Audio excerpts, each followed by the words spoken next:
Hey everybody, I'm Jesse, and welcome to another edition of Gen X Thinks. And I'd like to thank the members for helping me choose the background here. I appreciate everyone who cast a vote. Thank you very much. And today we're going to talk about confusion and why I believe that confusion is sown into our society on purpose and by design. Confusion is injected into our culture in a lot of different ways, but it's all for one main goal, and that's for control. Because an uninformed and a confused public are easier to control, right? Just think about sheep. If you've ever watched a sheep herding video, the sheep get a little frightened and they're confused, and they just obey, right? They just go the way they're told to go because they don't know, they're not informed, and they don't know the things they need to know to make decisions for themselves. It's the same thing. If the people aren't sheep, then they're being indoctrinated and turned into sheep. Now, it used to be that we could look up words in the dictionary and settle arguments, right? Because you just, there were concrete definitions for these words. A word meant a certain thing, and that was it. And you could settle an argument. Just grab a dictionary, go through it in alphabetical order between shit and syphilis, you know what I mean? And just look it up, and there it was, plain as day. Nowadays, that is completely gone away. You don't go by that anymore. These definitions of these words are they're like malleable, changeable, wishy-washy things, right? And it really depends on how a certain person is feeling. The person using the word is feeling. That's how you define the word, right? It just depends on people's feelings now, which are malleable, changeable things. Because one minute I might be happy as hell, and then somebody start yelling at me, and then I'm pissed off like that. It's my feelings can change at the drop of a hat. So can the definition of words, and that just by itself sows confusion. If you don't know what the words mean that you're using, then you don't know. What do we know? I mean, think about it. Our language is our lens through which we see and interact with the world. If we don't know what our language means, then we don't know what anything means. Literally, nothing. Because that is how we understand things.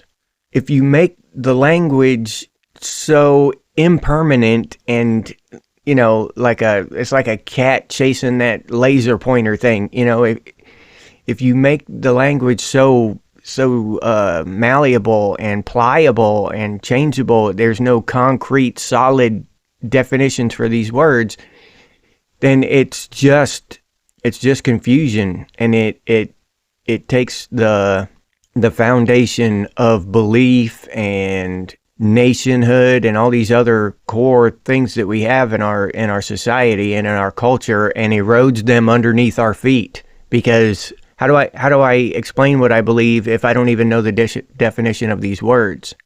So it's hard, and you cannot argue and debate with someone if you're using the same word to mean different things.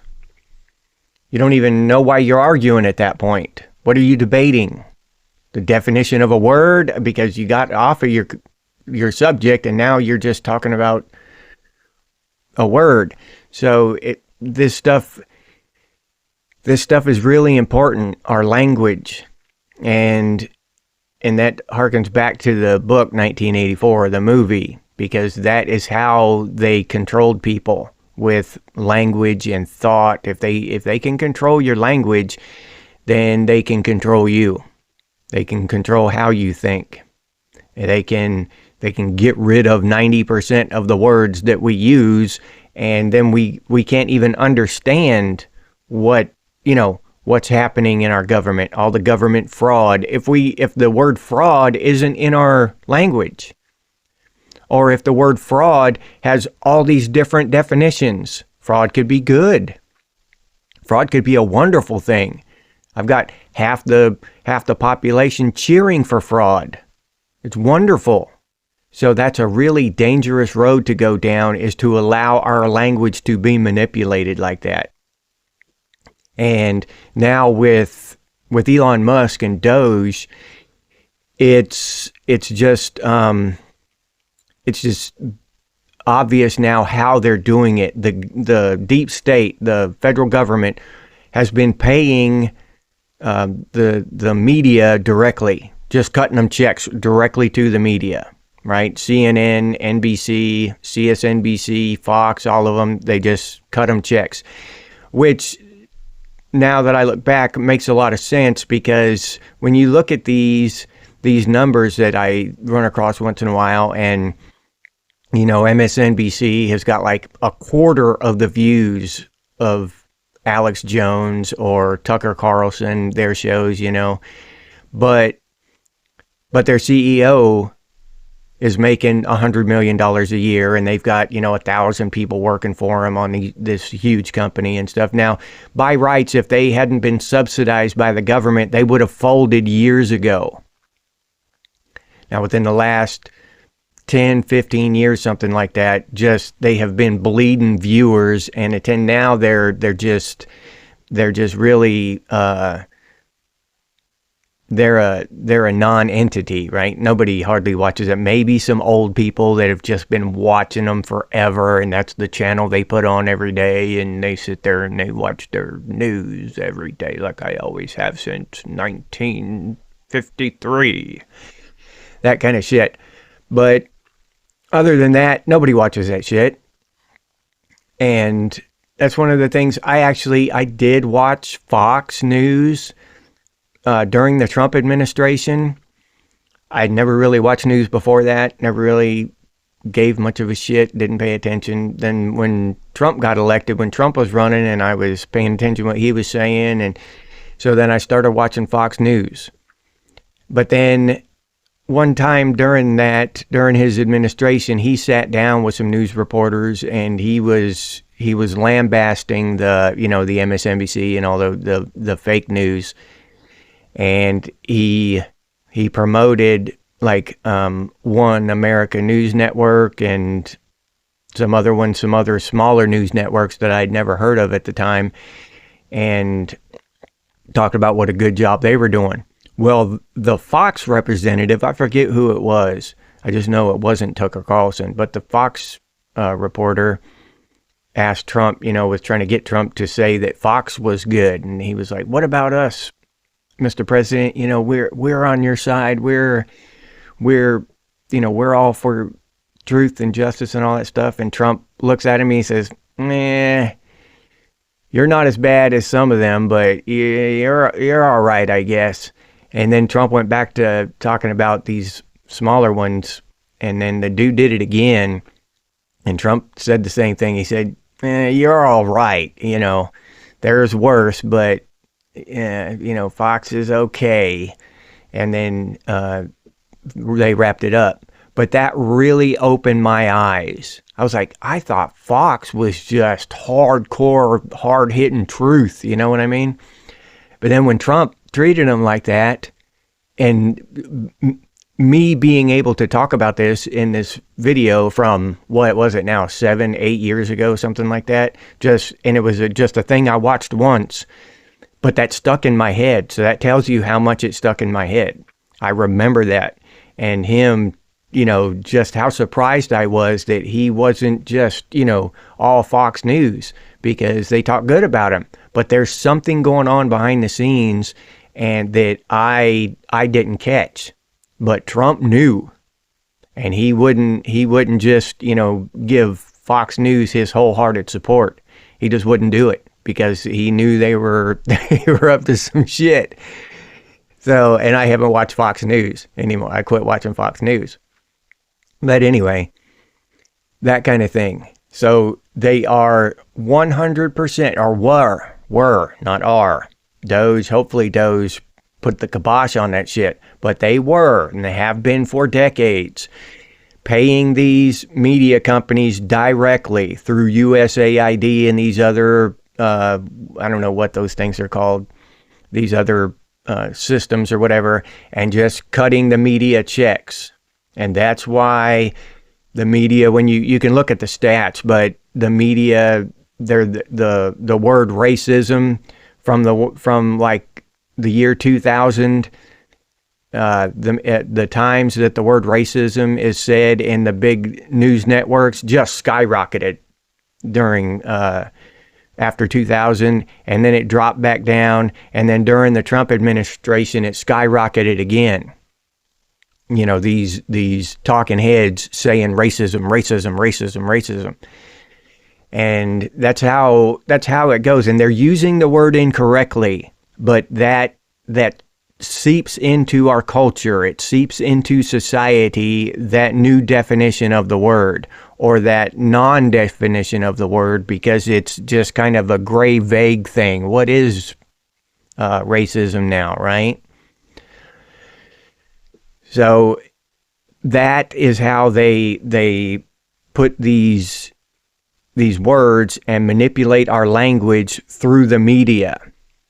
Now, the media is going away. Now it's smaller, localized stuff. I don't want to call myself the media. I'm just, but the media like Tucker Carlson and, guys like him that are actually reporting the news and stuff and doing that kind of stuff.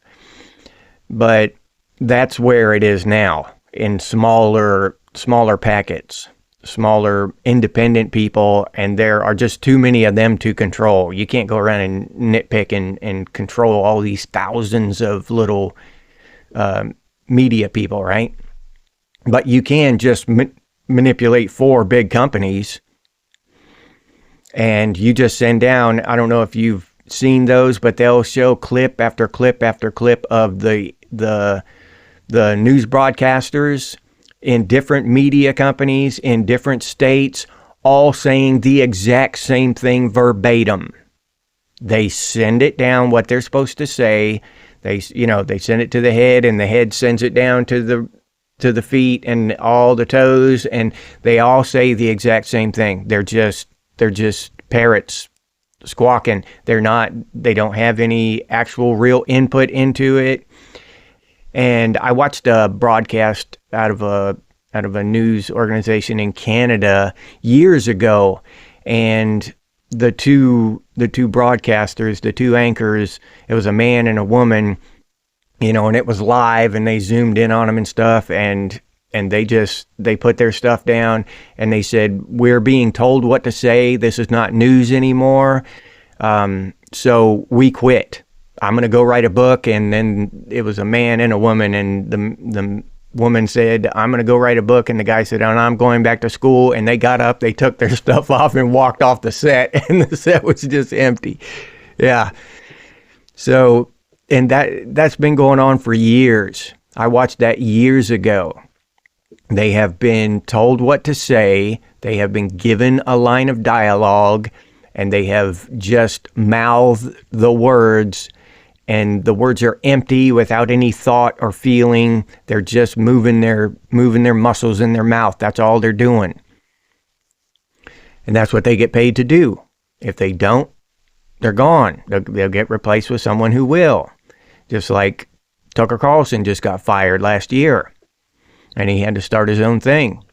And the last administration, they literally appointed a mentally ill man as our Secretary of Health, right?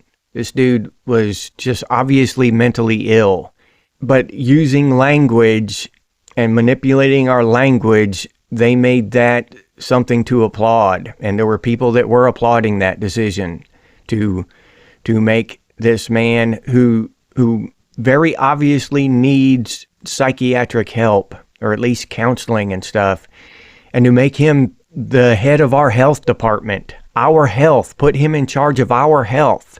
It just goes to show how this language manipulation affects all of us in more ways than we understand when you look at it just at face value.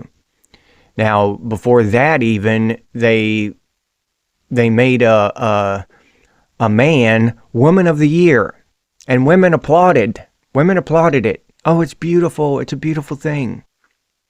All right? Because just using language, they changed the definition of the words and how we use the words, and they called that man a woman.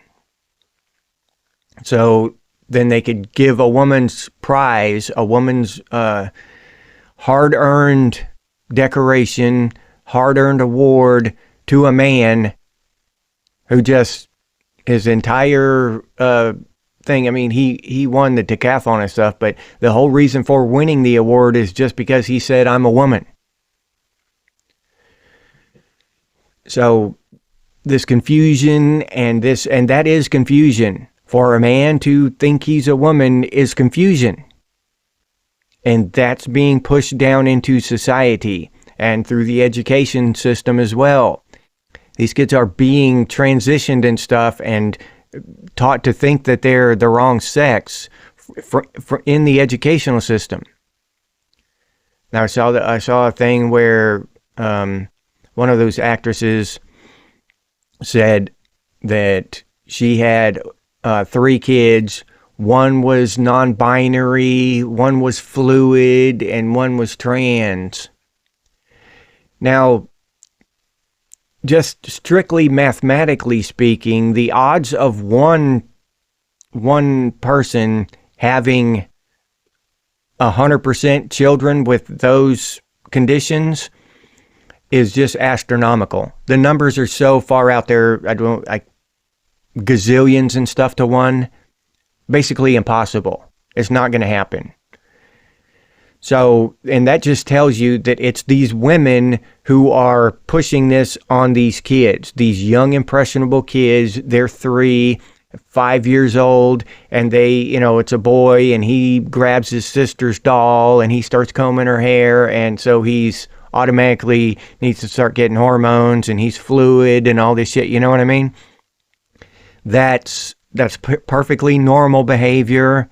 Boys can play with his sister's dolls and grow up to be a normal guy.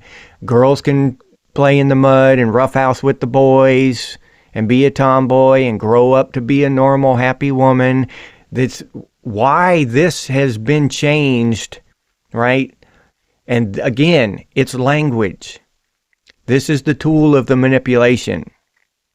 Because if you speak out against that, then you're a bigot.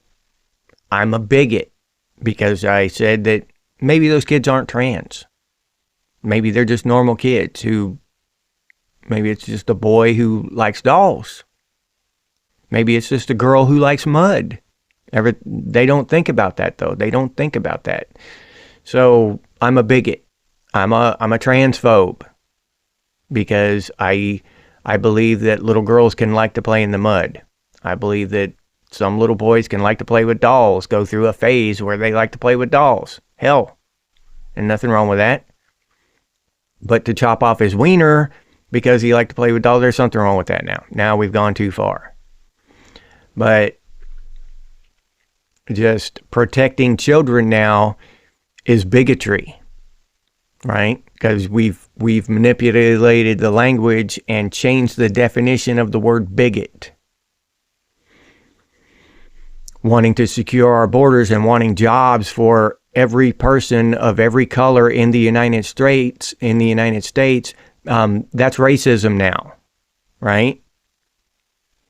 Even though you want jobs for black people and Hispanic people and, as long as they're American, that's racism because we've changed the definition of the word racism so we can bludgeon people into submitting.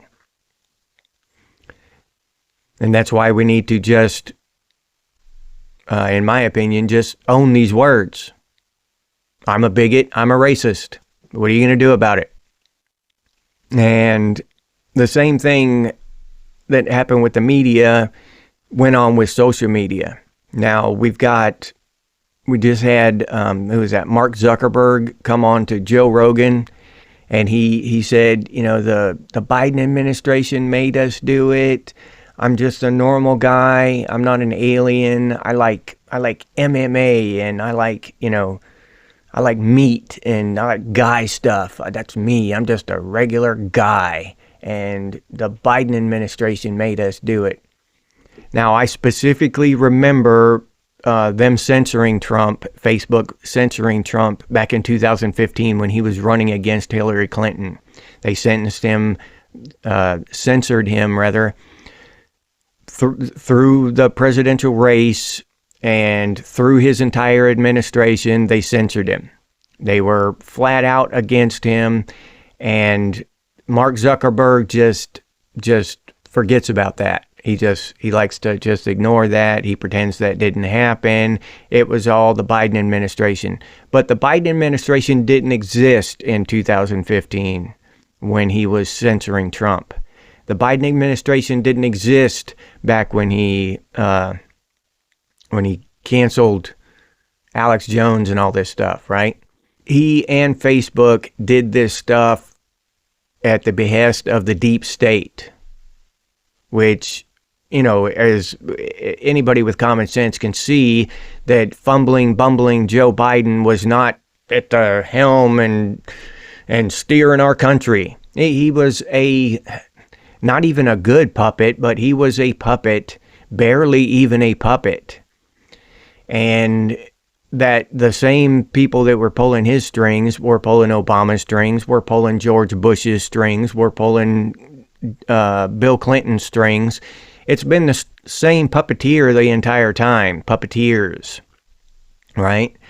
And just we get one puppet in after another until Trump comes along and comes in from outside, and he doesn't have any strings, we hope. Which I still have not seen any solid evidence that he does. But I still reserve my right to skepticism, but I am hopeful. But so Trump comes in from the outside, and they all hate him. They got to ruin him. They got to censor him, cancel him, jail him, whatever it takes to get him out, shoot him, whatever it takes to get him the hell out of there, right?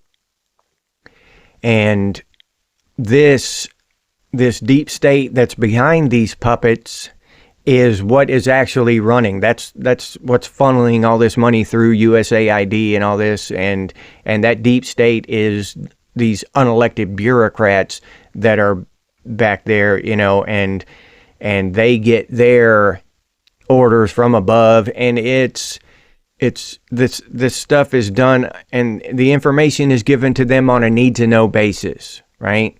You don't need to know why you wrote the check. You just need to write the check.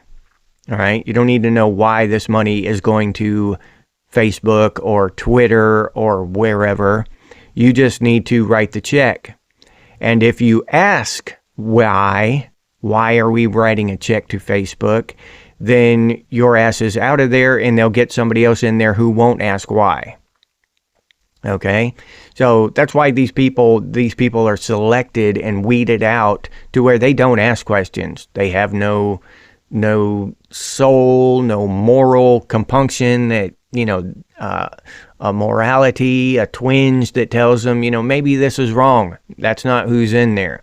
These people will just write these checks and go home and sleep great at night. Rob the American people, go home and sleep great at night. And they have plausible deniability. Why'd you write that check? Because I was told to. That's all I know. I was told to. Who told you to? Bill. And you go ask Bill. Why'd you tell him to write that check? Because I was told to. Who told you? Sally. The same thing, around and around and around. You know what I mean? So all this stuff is happening, and it's exerting pressure, financial pressure, social pressure, in an effort to manipulate our language and manipulate our thoughts. And this it's very obvious when you put the pieces together. The media, the social media, the education system, these are just tools to push these ideas. And if you have any doubts at all about why this is happening, or whether or not this is happening on purpose, right, by design, then look at every other country in Western civilization. It's happening to every single one of them. Every single one of them have a deep state. Every single one of them have these leftist douchebags destroying their country. Now, why? Is that just coincidence? Is that just coincidence that all these deep staters are locked in these governments, and their presidents are basically puppets who just, dance to their strings and get rich and then go off and write books and stuff? So again, we've got odds and coincidence and math. If there were one or two, I'd say, okay, maybe that's coincidence. But it's like 30 countries this is a blueprint. And this blueprint is repeated over and over and over again. You think Canada's government is so much different than ours? It's got a different name and a different, prime minister instead of a president and all this stuff, but it's doing the same thing. The end result is exactly the same. So what's the real difference? Australia, UK, name it. They're all being flooded with immigration. They're all being robbed blind. They're all being lied to. The language is being manipulated. It's all the same across Western civilization.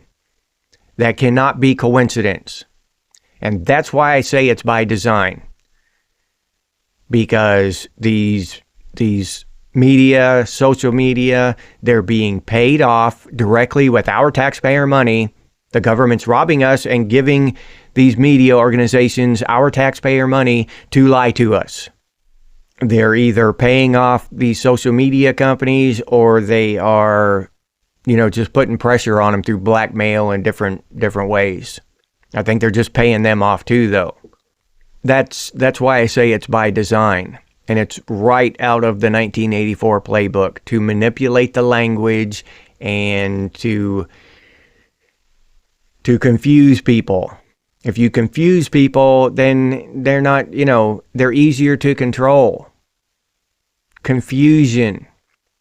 And the best way to instill confusion is to get people to start reacting and making decisions based on emotion. And I'm not promoting some kind of completely logical civilization like Spock or Data on Star Trek. I'm just talking about we can't have a completely emotional civilization either. It will die. It will crumble. We can't base all these decisions on emotion. And we sure as hell can't base our language on emotion, the definition of words on how we're feeling in the moment. Well, I feel like you're a racist right now. Doesn't matter what you're doing or what, I just feel like you're a racist. That kind of ridiculous shit just blows my mind. Well, I feel like you. I feel like you are. Right? How do you feel like me? How do you feel like what? How do you feel like I'm being something? These kind of words, this kind of language just blows my mind. So, but it is what it is. It's what we're looking at. But we need to wake up to it and start pushing back against it. No, she's not a racist. All right? She just wants the best for her country. No, she's not a transphobe. She just wants a fair competition. And I'll leave you there with that. If you enjoyed this episode, please like, subscribe, and comment. If you'd like to support the channel by becoming a member, I'll leave that link down in the description, or you can head over to the channel page and become a member that way. If you'd like to support the channel directly, you can do so by clicking on that super thanks button down there. Or you can head over to Buy Me a Cup of Coffee and buy me a cup of coffee. I'll leave that link down in the description too. If you're interested in Gen X gear, you can head over to Redbubble and check out what we have over there. pretty cool stuff. Gen X Thinks and Gen X branded stuff. Worth checking out. T-shirts, coffee mug stickers, all kinds of cool stuff. But yeah, I'll leave that link down in the description as well. If you can't or don't want to support the channel in any of those ways, you can always do so by sharing these videos on your social media. That helps out a lot. Thank you very much to those of you who do that. I sincerely appreciate it. If you have any ideas for future episodes of Gen X Thinks, please put those down in the comments. Or you can email us, and the email is genxthinks@gmail.com. And as always, stay frosty, Gen X, and I'll see you on the next one.